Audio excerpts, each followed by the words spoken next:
Revolução Industrial, essa importante revolução que aconteceu na Inglaterra no século XVIII, mais especificamente a partir da década de 1760, e que vai provocar modificações profundas na sociedade inglesa, na maneira de produzir mercadorias, na vida das pessoas, enfim, vai ser uma revolução de grande impacto na história da humanidade e que posteriormente ela vai se espalhar por outros lugares da Europa e pelo mundo. Então, a gente pode falar que a Inglaterra ela foi o primeiro país do mundo a produzir uma máquina a vapor e também foi o primeiro país do mundo onde o sistema fabril foi implantado. Ou seja, trabalhadores reunidos em uma fábrica sob a supervisão de um chefe que controlava a produção, a velocidade, a quantidade de produtos, enfim, essa revolução que causou grandes impactos, não só na sociedade inglesa, mas causou grandes impactos também no mundo inteiro. Então, nas aulas passadas nós estudamos sobre a Revolução Inglesa do século XVII. E nós aprendemos que essa revolução, ela culminou com a Revolução Gloriosa de 1689. A partir daí, a Inglaterra ela vai se transformar em uma monarquia parlamentar, tal como ela é hoje. Então, eu vou explicar para vocês agora quais são os fatores que ajudaram a explicar o pioneirismo inglês nesse processo revolucionário. Ou seja, os fatores que ajudam a explicar por que a Inglaterra ela foi o primeiro país do mundo a se industrializar.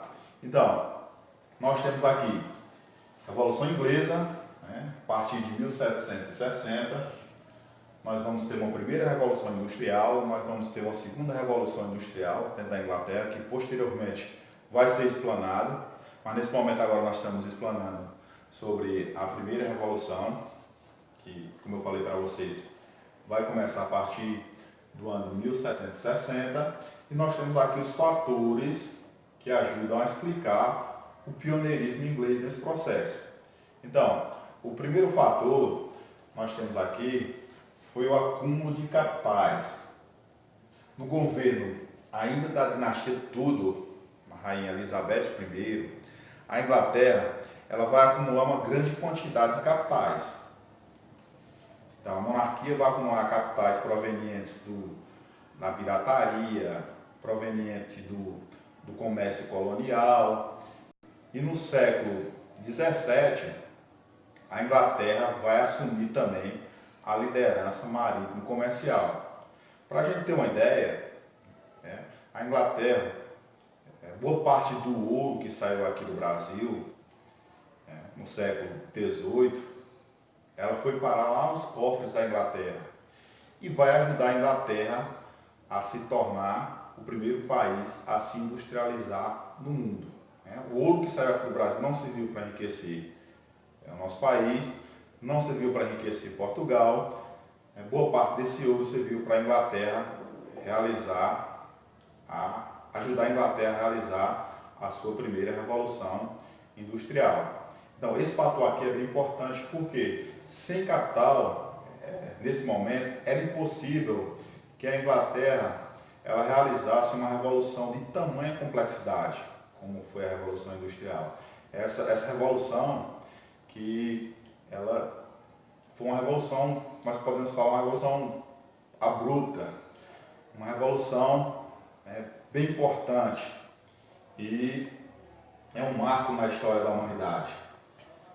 Outro fator, o segundo fator a explanar aqui para vocês, é esse fator aqui chamado a modernização da agricultura. Nas aulas passadas a gente falou sobre que a agricultura ela estava se modernizando, o capitalismo tinha chegado ao campo e o empresariado rural inglês ele estava praticando a agricultura comercial. Esse empresariado rural ele ele vai começar a expulsar os camponeses das suas propriedades e com isso eles vão adquirir mais terras e vão produzir mais alimentos que vão ser vendidos para a cidade. Além disso, esse empresariado rural, ele vai adotar novas técnicas de adubação da terra, vai adotar novas técnicas de drenagem e com isso também vai aumentar a produtividade do solo e consequentemente a oferta de alimentos e matérias-primas para as cidades. Tá ok? Enfim, o capitalismo tinha chegado no campo, o capitalismo tinha chegado na cidade e ambos estavam se interligando. E nesse momento, a modernização da agricultura também era um fator imprescindível, né? No sentido de que vai, né, produzir mais alimento para uma sociedade urbana que está crescendo cada vez mais. E um terceiro fator a ressaltar é a mão de obra farta e barata. Então, os camponeses que foram expulsos do campo durante o processo de cercamento, eles se transformaram em mendigos, se transformaram em andarilhos, ou esses camponeses, eles se dirigiram para as cidades, né, para se ofertar com mão de obra barata nas fábricas que então começavam a surgir. E na Inglaterra havia uma lei chamada Lei dos Pobres, que determinava que qualquer indivíduo sem trabalho ou sem ocupação, ele deveria ser chicoteado. Esse indivíduo ele poderia ser preso. Então, daí a pressa dos operários em conseguir trabalho. Eles se ofereciam por qualquer trabalho. Tá ok? Então, mão de obra fácil e barata vai ser outro fator primordial nesse processo. Um quarto fator é o chamado puritanismo. Vocês estão lembrados que eu falei da religião puritana que se estabeleceu na Inglaterra durante o contexto da Reforma Protestante. E os puritanos, eles tinham uma ideologia diferente. Eles defendiam uma vida voltada para o trabalho, eles defendiam uma vida voltada para a oração, eles não condenavam o lucro. Então essa religião, ela vai ir de encontro à ideologia da burguesia que nesse momento estava crescendo dentro da Inglaterra, estava ascendendo. E, por último, nós temos aí a Revolução Gloriosa, que vai ser bem importantíssima para a Revolução Industrial. A Revolução Gloriosa, de 1689, que vai dar estabilidade à monarquia parlamentar inglesa, que vai dar estabilidade ao capitalismo na Inglaterra. E a monarquia parlamentar inglesa, ela vai tomar uma série de medidas favoráveis ao crescimento das manufaturas, ao crescimento das empresas rurais, ao crescimento da indústria naval e, consequentemente, aos negócios, ao desenvolvimento dos negócios da burguesia inglesa. Então, a industrialização na Inglaterra, ela começou pela indústria de tecidos de algodão. Por que pela indústria de tecido de algodão? Porque havia uma procura crescente por esse tecido. E o preço da matéria-prima, né, o preço do algodão, era um preço acessível. Tá ok? Então,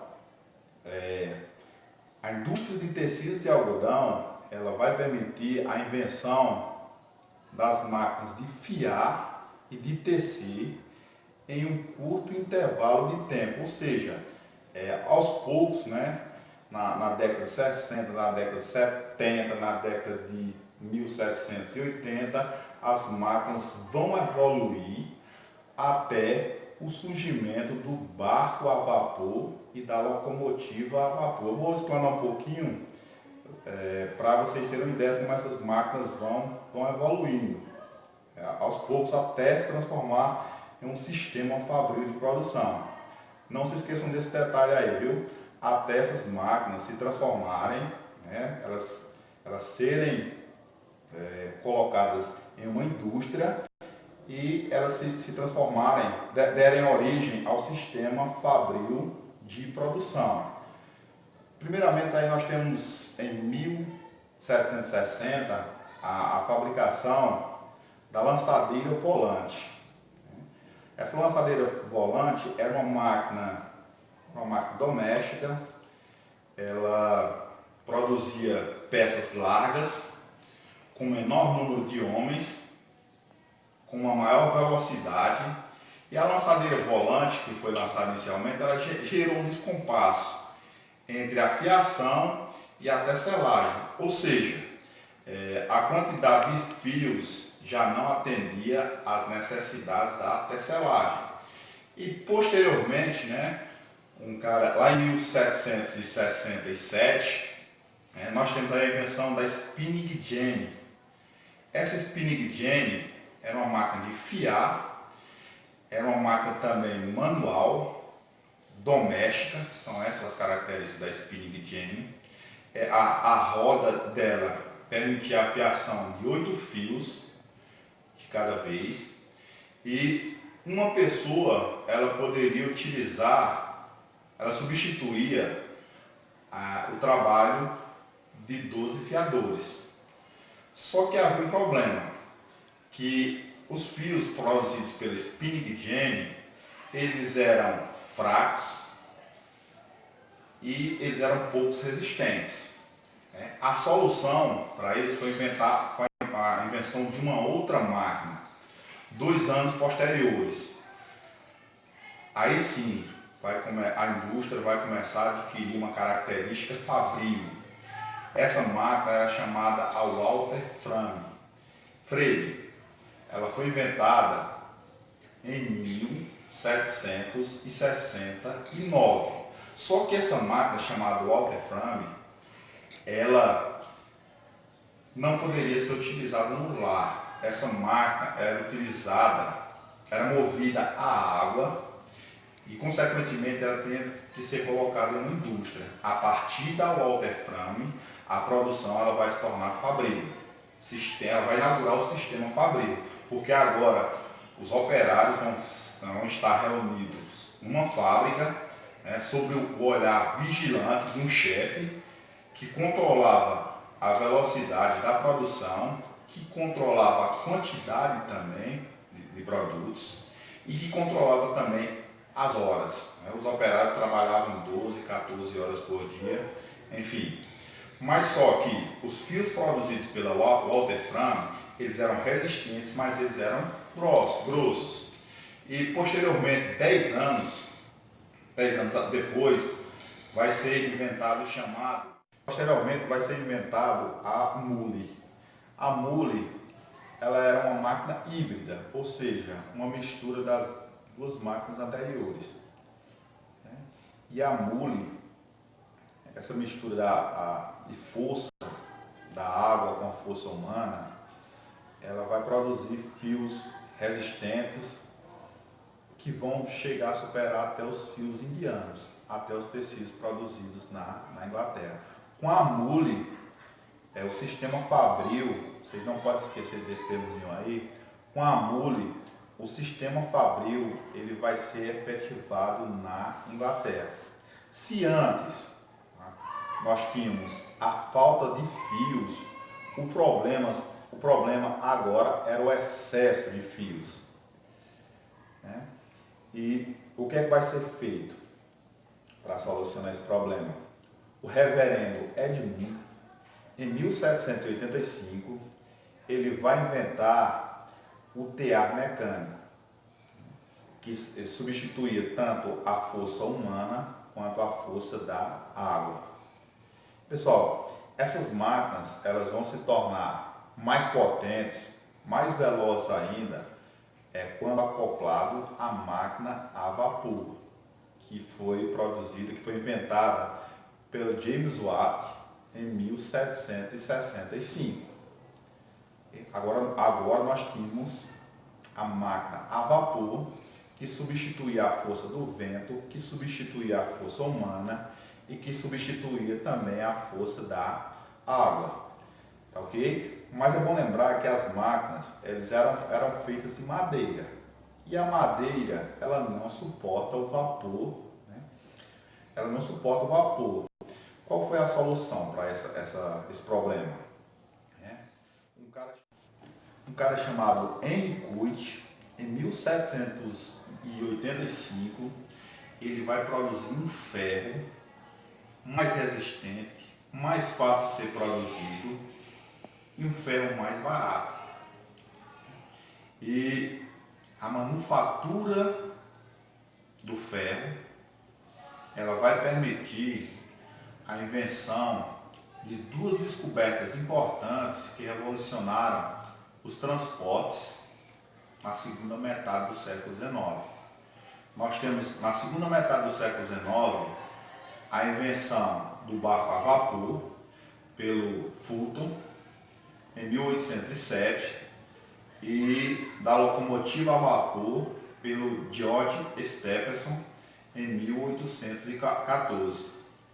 A locomotiva do Stephenson recebeu o apelido de foguete, porque naquele momento ela percorria 40 km por hora. Olha que não é uma velocidade tão rápida, né, para o meio terrestre, mas para o meio aquático, 40 km por hora naquele momento já era uma boa velocidade. E viagens que demoravam geralmente 12 dias para transcorrerem, elas aconteciam em cerca de 4 dias. Né? E a partir de 1830, nós temos a inauguração da primeira ferrovia na Europa, que ligava a cidade de Liverpool à cidade de Manchester. Então, só para concluir, a locomotiva a vapor e a ferrovia inauguraram uma nova fase marcada pela velocidade. O transporte de pessoas, de mercadorias, se tornou mais seguro, mais barato, e a Inglaterra, ela se transformou no século XIX na grande potência econômica. Ela passou a abastecer os mercados mundiais com seus produtos, e o que levou, naquele momento, e até hoje, muitas pessoas afirmarem que a Inglaterra era a oficina do mundo. Ok, pessoal? Valeu. Boa aprendizagem para vocês.